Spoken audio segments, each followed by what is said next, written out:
क्योंकि आज तबीयत ख़राब होने की वजह से मैं नहीं आ पाई, तो इसलिए मैंने सोचा कि कुछ इम्पोर्टेंट पॉइंट थे जिसको कि मुझे कराने थे, इसलिए मैंने सोचा कि मैं आप लोग का एक वीडियो बना लूँ घर बैठ के ही। तो यहाँ हम देखेंगे एक्टिवेशन एनर्जी के बारे में। चूँकि एक्टिवेशन एनर्जी का जो इंट्रोडक्शन था वो तो हमने देख ही लिया था, बट कुछ इम्पॉर्टेंट पॉइंट हैं जिसके बारे में हमको डिस्कस करना है। और मुझे लगा कि 2 दिन का हमारा क्लास छूट जाएगा, तो तबीयत जैसे ही ठीक हुई मैंने सोचा मैं अपना एक वीडियो बना लूँ और आप लोगों को सेंड कर दूँ। ठीक है, तो चलिए स्टार्ट करते हैं एक्टिवेशन एनर्जी को। एक्टिवेशन एनर्जी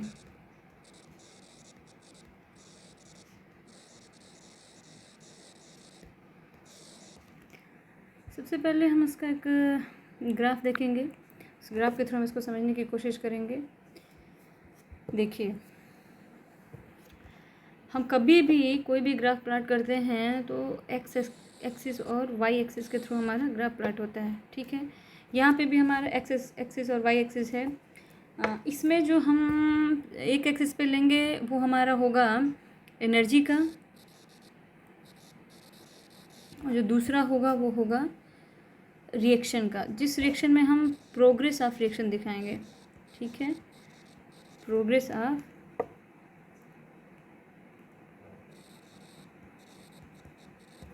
रिएक्शन को दिखाएंगे।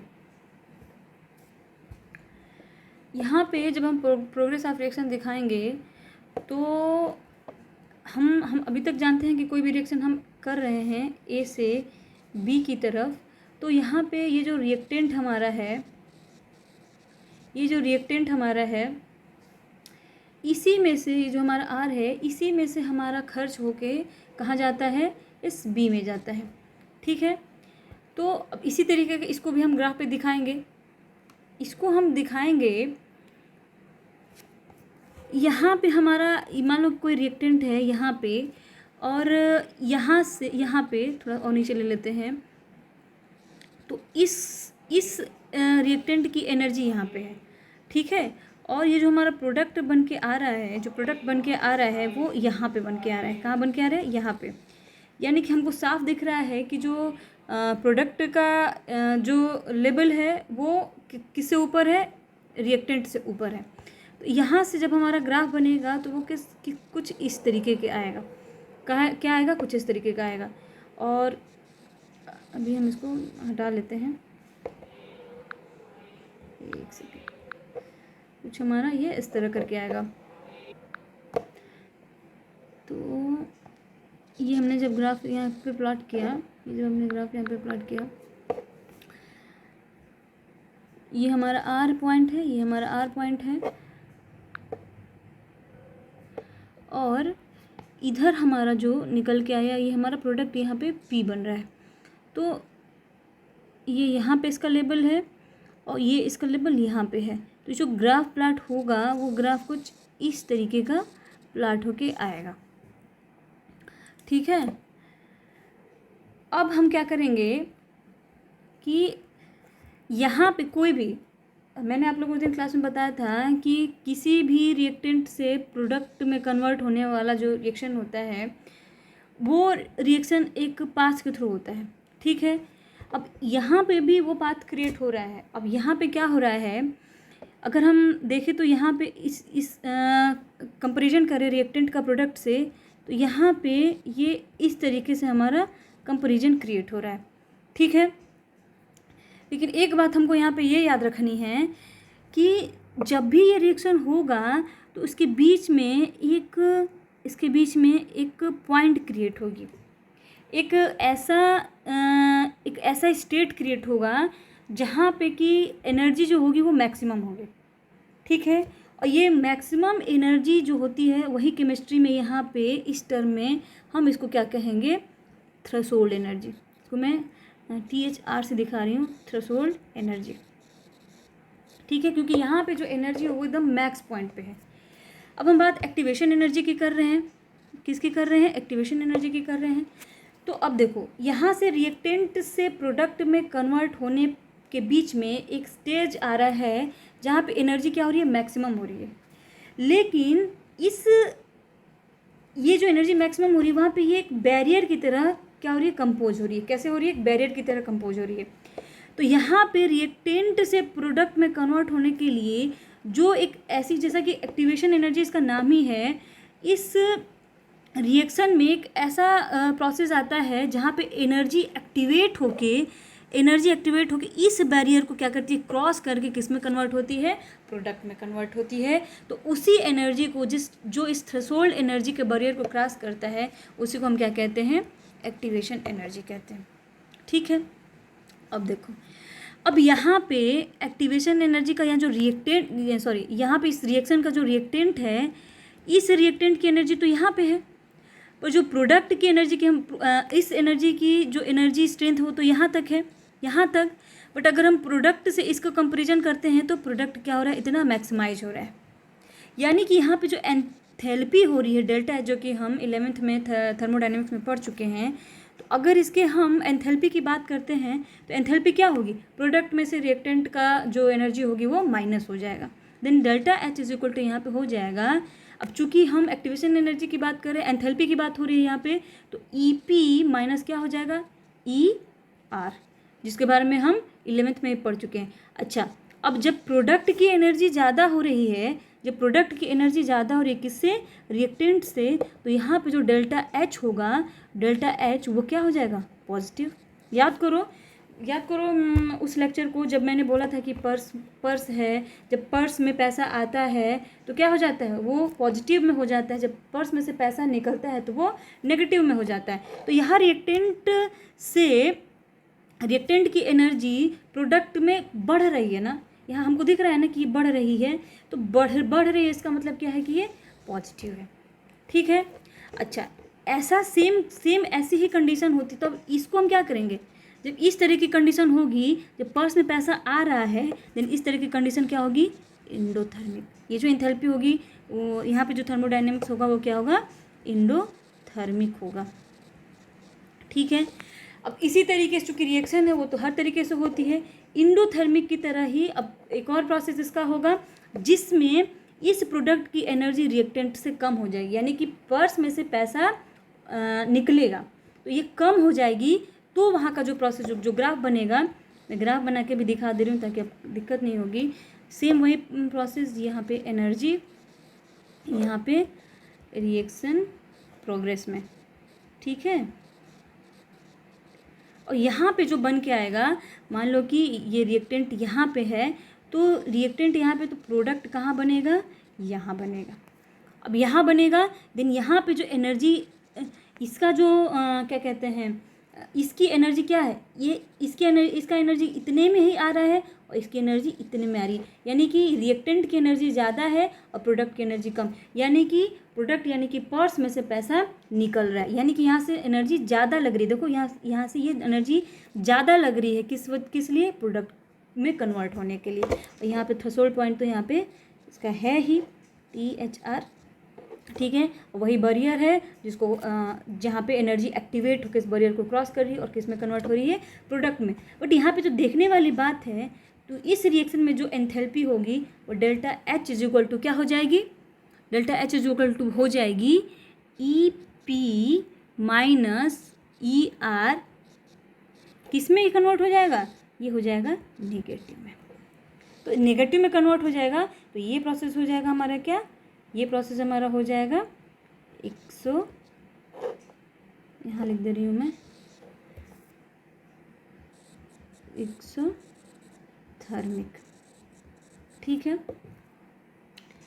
तो ये तो हमारा ग्राफिकल हो गया, मतलब थ्योरेटिकल हो गया कि एक्टिवेशन एनर्जी जो होती है वो मतलब दो तरीके से क्रिएट होती है। एक हमारा एंडोथर्मिक वे में होता है, दूसरा एक्सोथर्मिक वे में होता है। जहाँ पे एंथैल्पी की बात करते हैं तो एंडोथर्मिक वे में पॉजिटिव हो जाता है और एक्सोथर्मिक वे में नेगेटिव हो जाता है। फ़र्क बस इतना होता है कि जो एक्टिवेशन एनर्जी होती है वो एंडोथर्मिक के केस में क्या होती है, कम होती, मतलब एंडोथर्मिक के वे में क्या होती है, प्रोडक्ट से कम, रिएक्टेंट की एनर्जी कम होती है, और एक्सोथर्मिक में प्रोडक्ट की एनर्जी जो होती है वो रिएक्टेंट से ज़्यादा होती है। बाकी दोनों में सेम कंडीशन होती है कि थ्रेशोल्ड एनर्जी के बैरियर को क्रॉस करके एनर्जी इतना एक्टिवेट हो जाती है कि थ्रेशोल्ड एनर्जी के बैरियर को क्रॉस करके किस में कन्वर्ट करती है, प्रोडक्ट में।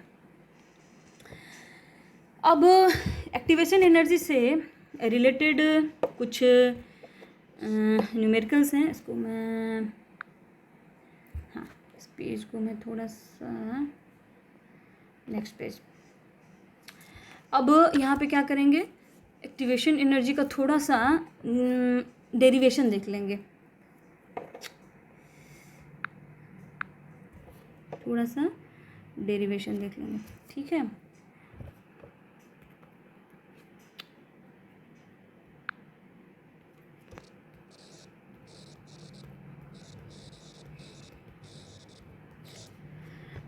डेरिवेशन में पहले तो हमारा जो इक्वेशन निकल के आता है, वो इक्वेशन निकल के आता है क्या, k इज इक्वल टू ए ई पे पावर माइनस ई ए अपान आर टी, ठीक है।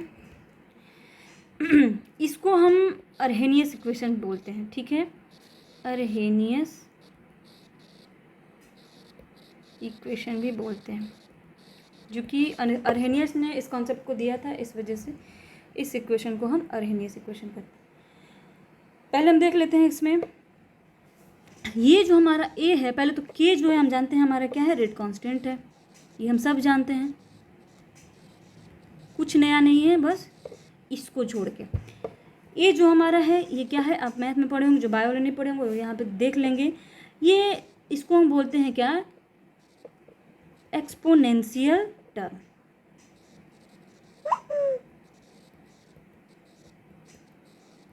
ठीक है। और कभी कभी इसको हम एक्सपोनेंशियल टर्म की जगह पे और भी एक वर्ड यूज होता है जिसको हम क्या कहते हैं, प्री एक्सपोनेंशियल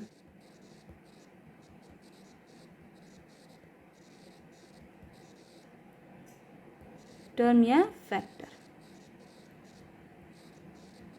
ठीक है, ये याद रखेंगे। अच्छा, यहाँ पे जो आर है, ई ए तो हमको समझ में आ रहा है कि ई ए क्या है, एक्टिवेशन एनर्जी है, ए ई, या इसको हम ई ए के फॉर्म में लिखते हैं। आर हमारा क्या है, गैस कांस्टेंट है, और टी क्या है, टेम्परेचर, क्या है, टेम्परेचर। हमको यहाँ पे ये ध्यान रखना है कि जो टेम्परेचर है it must be in kelvin, ठीक है। इसको हमको किस में रखना है, केल्विन में। और आर हमारा क्या है, गैस कांस्टेंट है, ये हमको सबको मालूम है। अब इसके डेरिवेशन में हम क्या करेंगे, सबसे पहले हम इस फॉर्मूला को ले लेंगे। तो ये फार्मूला को हम एज यूजुअल लिखते हैं, k इज इक्वल टू ए ई पे power minus E A R T. अब हमको नहीं लगता कि किसी को ये पूछना होगा कि ये माइनस कहाँ से आया, ठीक है, इसके बारे में हम पहले से जानते हैं। तो इसको हमने इक्वेशन 1 बना लिया, क्योंकि इस पर हम कई बार चर्चा कर चुके हैं, तो ये बताने की ज़रूरत नहीं है, इस पीछे ग्राफ में भी हमने देखा। हाँ, तो इसको हम क्या कर लेते हैं, इसको हम क्या मान लेते हैं, इसको हम इक्वेशन फर्स्ट मान लेते हैं।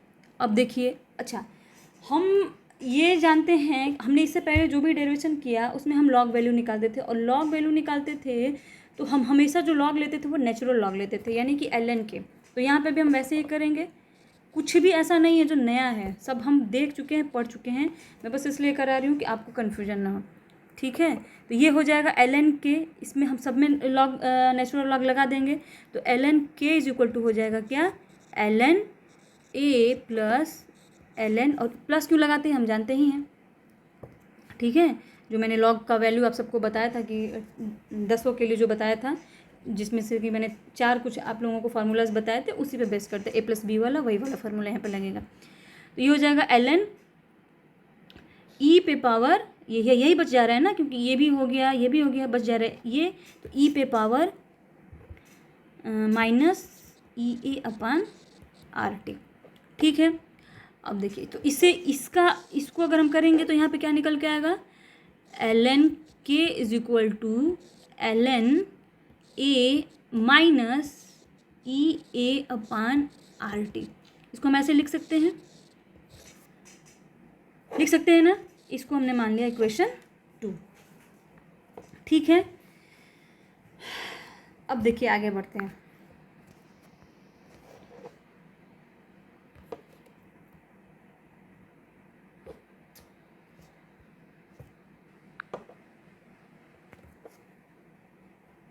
यहाँ तक तो सबको क्लियर हुआ।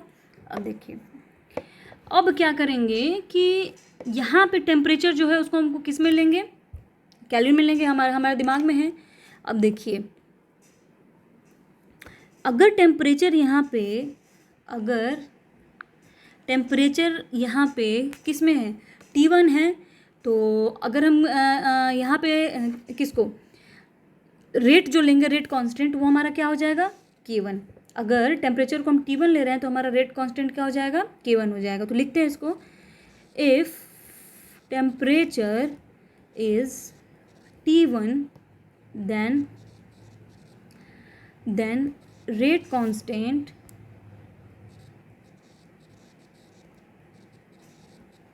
is K1। अब K1 है तो अब इसको करेंगे। अच्छा, अब पहले हम क्या देखते थे कि टाइम हमारा कहाँ जाता था, T0 टू T1। ठीक है, तो अब यहाँ पे हम इस टाइम को क्या लेके चलेंगे, जो T1 है तो टेम्परेचर T1 भी है और एक T2 इनिशियल से फाइनल पॉइंट में जा रहा है, रिएक्शन से प्रोडक्ट में कन्वर्ट हो रहा है। तो हम यहाँ पे लिखेंगे temperature is T1 T2 then rate constant is K1। क्योंकि रेट, अब आप ये मत सोचिएगा कि हम यहाँ पे सिर्फ K1 K2 क्यों नहीं यूज़ कर रहे हैं। ऑब्वियस सी बात है कि जब हमारा ये A टू B में जा रहा है तो यहाँ पे T1 तो ये T2 हो गया, और रेट कांस्टेंट तो ये पूरे ओवरऑल रिएक्शन करना है तो ये तो K1 हो जाएगा। इसमें उतना ज़्यादा परेशान होने की बात नहीं है। तो चलिए करते हैं आगे। तब यहाँ पे हमारा हो जाएगा क्या, ln K1 is equal to ln A minus, ये पहले वाले से ही लेंगे, EA अपान RT1, जिसको कि हम यहाँ पे 2 ले लिए, यहाँ पे हम 3 ले लेंगे। और सेम वैसे ही इस यहाँ पे हो जाएगा T2 के लिए भी, ln K2 is equal to ln A minus EA upon RT2। ठीक है, इसको हमने 4 मान लिया। अब देखिए,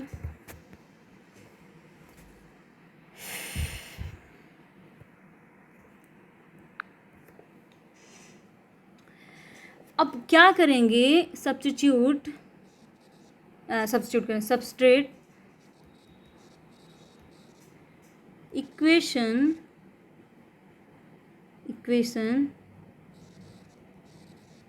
4 माइनस 3।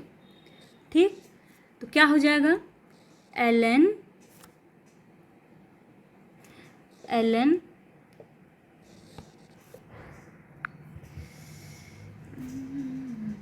K1 K2 हो गया, तो ये हो जाएगा हमारा ln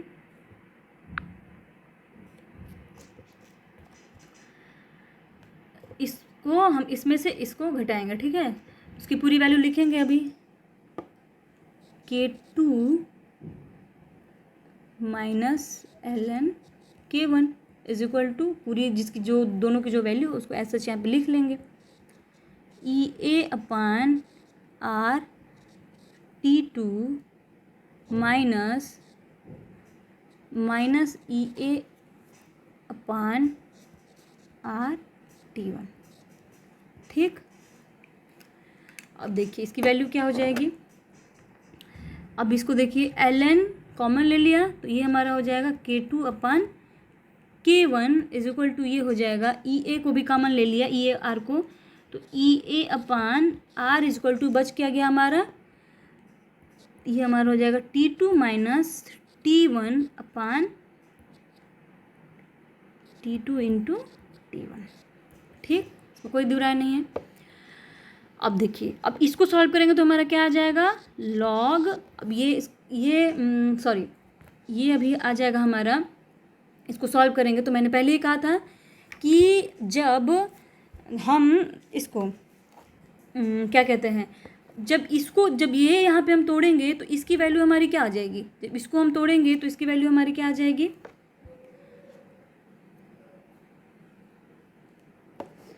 यहाँ पे इसके जस्ट बाद ही 2.303 log K2/K1 is equal to EA/R, और ये हो जाएगा T2 minus T1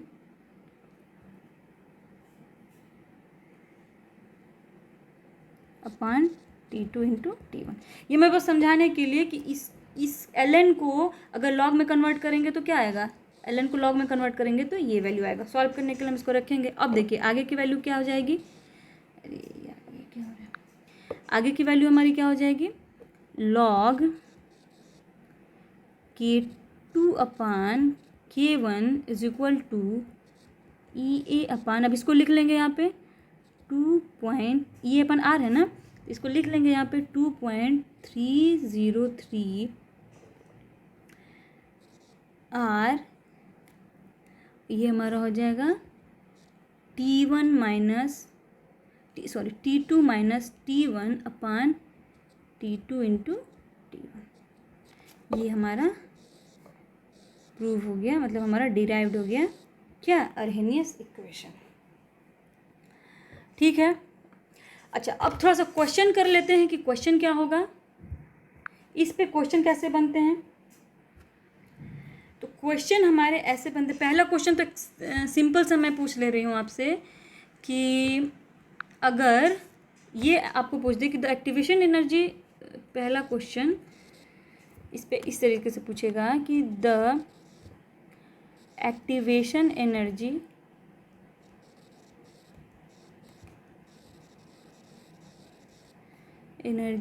of reactant molecules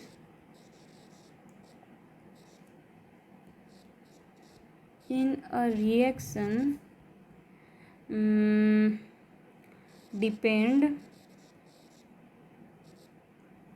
depends upon। अभी आपको ग्राफ याद रखना है, इस क्वेश्चन के लिए आपको ग्राफ याद करना है।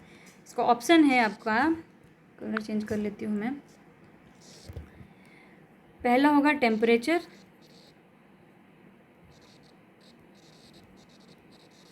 ठीक है, दूसरा होगा nature of the reactant,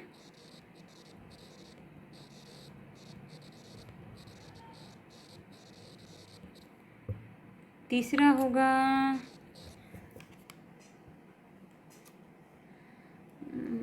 collision. ये आपके एनसीईआरटी का क्वेश्चन है, पर यूनिट टाइम, और सॉरी इसको तो मैंने ब्लैक में ही लिख दिया, कोई बात नहीं। और चौथा होगा कॉन्सेंट्रेशन ऑफ रिएक्टेंट।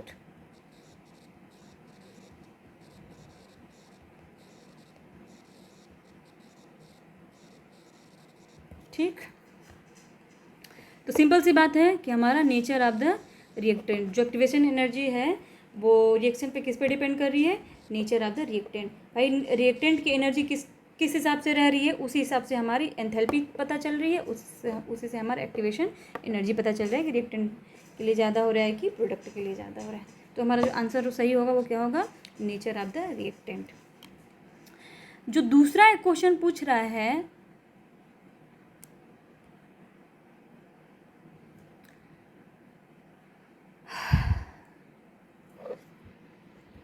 वो गिवन वैल्यू का है, ठीक है।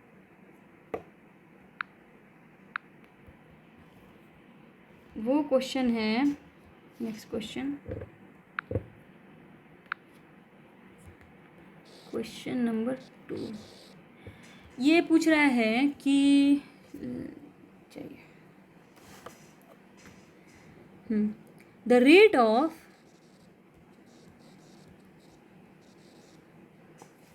most of the reactions double when their temperature is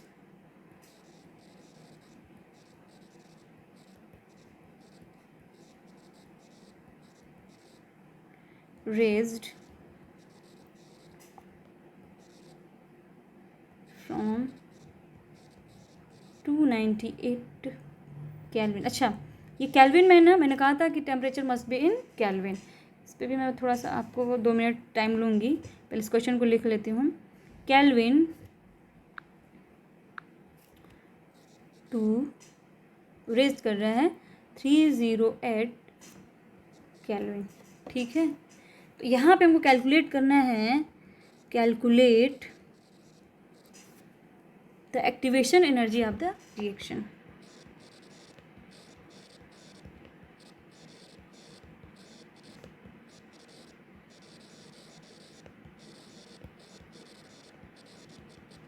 मैं शॉर्ट फॉर्म में लिख रही हूँ, अब मुझे शॉर्ट फॉर्म में लिखने से डर लगने लगा है।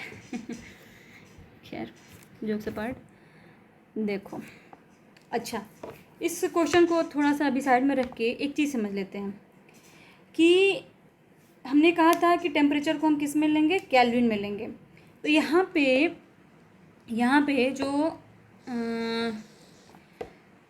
जो आर है,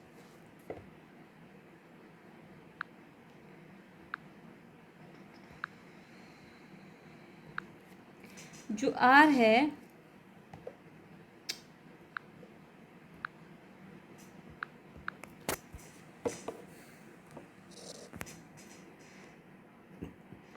इसको हम is equal two joule kelvin में लिखेंगे तो क्या वैल्यू इसकी होगी, 8.31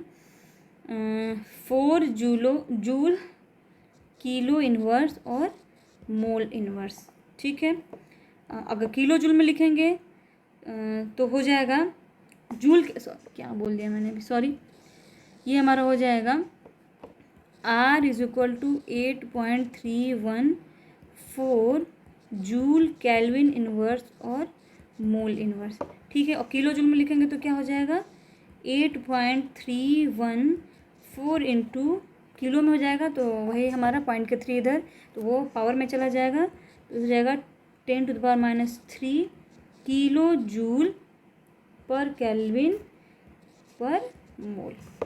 ठीक है, अच्छा, इसको अगर हम कैलोरी में लेंगे तो ये हो जाएगा हमारा 1.9 किलो कैलोरी केल्विन इन्वर्स और मोल इन्वर्स। ठीक है, कभी कभी हम क्या करते हैं कि ये जो 1.9 है ना, इजी बनाने के लिए इसको हम 2 ले लेते हैं, तो सम टाइम इट में भी 2, तो 2 आ जाए तो कंफ्यूज मत हो जाना, कि स्पेशली बायो वालों को मैं कह रही हूँ कि कंफ्यूज मत हो जाना कि मैम तो 1.9 बोली थी और यहाँ पे 2 हो गया तो हम कंफ्यूज हो रहे हैं, ऐसा कुछ नहीं है। ठीक है, चलिए अब इस क्वेश्चन को करते हैं, देखते हैं कैसे होगा।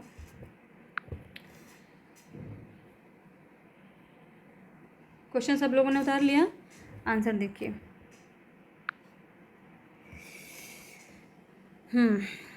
सबसे पहले हम अपना फार्मूला लिखेंगे, जो उसमें फार्मूला यूज़ होगा, K is equal to A E पे पावर माइनस EA/RT। ये हमारा अरेनियस इक्वेशन है, जहाँ पे ये हमारा रेट कांस्टेंट है। ठीक है, ये A है एक्सपोनेंशियल फैक्टर, जिसको कि हम अरहेनियस फैक्टर भी बोलते हैं। स्पेलिंग थोड़ा देख लेना, कभी OUS लिख देती हूँ, कभी US हो जाता है।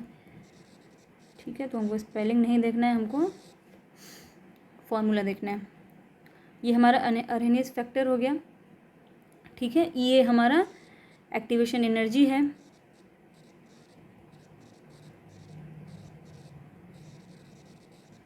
चीज़ों को जितना हम प्रैक्टिस करते हैं उतना हमारा क्लियर होता है, क्योंकि हम जब भी फार्मूलाज वगैरह डेरिवेशन वगैरह करते हैं हम शॉर्ट फॉर्म में लिख देते हैं, इस वजह से हमारी उसकी फुल स्पेलिंग होती है वो कभी कभी हमारी गड़बड़ा जाती है।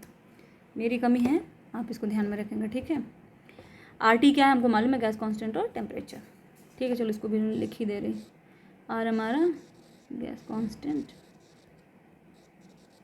और T हमारा टेम्परेचर। ठीक, चलिए अब फिर हम लॉग के लेंगे। जो हमने डेरिवेशन किया था तो हमारा निकल के आया था, कितना निकल के आया था, ln की वैल्यू के बेसिस पे हमने निकाला था। तो ये हमारा हो जाएगा log k is equal to minus, देख लेते हैं एक बार हम इसको, आप उम्मीद करते हैं आप सब लोग लिख के बैठे होंगे।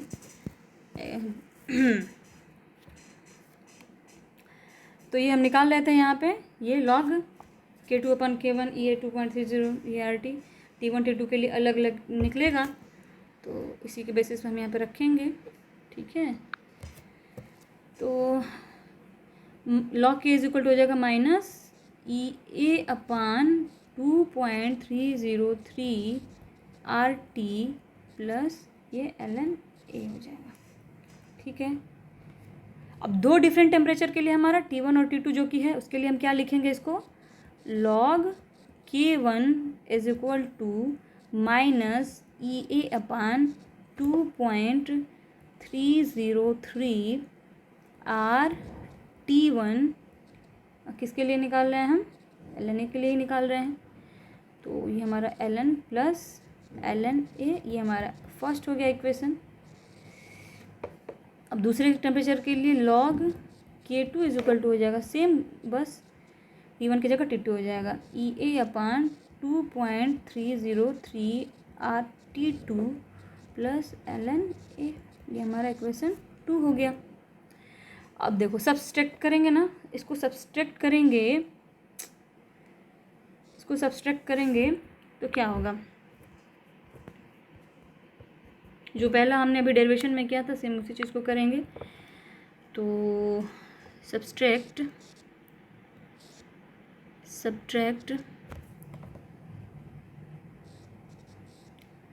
इक्वेशन 2 फ्रॉम 1, वहाँ पे 4 में से 3 क्या आता है, यहाँ पे 2 फ्रॉम 1, तो ये निकल के हमारा आ जाएगा log K1/K2 is equal to 1.2303।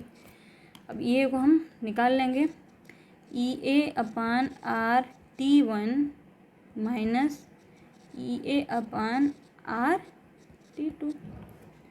अब फिर यहाँ पे हो जाएगा log K2/K1 is equal to EA/R है ना, तो ये हो जाएगा 2.303 R, दोनों के लिए निकाल लिया। और ये हमारा हो जाएगा R, फिर वही T2 minus T1 into T2। अब K1 और K2 की वैल्यू और T1 और T2 की वैल्यू को जब पुट करेंगे देन क्या होगा, तो लिखते हैं putting the value of K1 K2 and T1 T2 क्या मिलेगा हमको मिल जाएगा log 2/1 is equal to EA/2.303 into 8.314। ठीक, अब मैं बताती हूँ ये 8 कहाँ से आया, बहुत लोगों को पता भी चल गया होगा। ये हमारा हो जाएगा क्या, ये हो जाएगा हमारा, अब वैल्यू हमारा क्वेश्चन में दिया हुआ है, क्वेश्चन सब लोग देखिए, क्योंकि टेम्परेचर रेज कर रहा है ना, तो टेम्परेचर T2 कितना है, 298 से 308 तक रेज कर रहा है, तो T2 यहाँ पे कितना है 308 है, और T1 कितना है 298 है। हम यहाँ पे लिख देना चाहिए था, वेयर आप क्वेश्चन के आगे लिख देंगे कि in this question where T1 is equal to 298 and T2 is equal to 308। तो चलिए हम उस जगह पे रख रहे हैं, तो ये हो जाएगा 308 माइनस 298 और T1 इंटू T2 यानी कि 298 इंटू 308। ठीक, अब इसको फिर से हम इसको करेंगे सॉल्व, सारी वैल्यूज़ को ऐसा सच रख के पेज लेना पड़ेगा। ठीक है,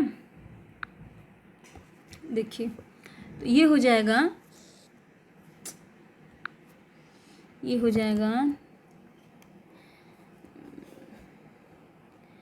वैल्यू सारे बस ले लेनी है। ठीक है, तो ये मत सोचना कि ये कहाँ से आ गया और वो कहाँ से आ गया।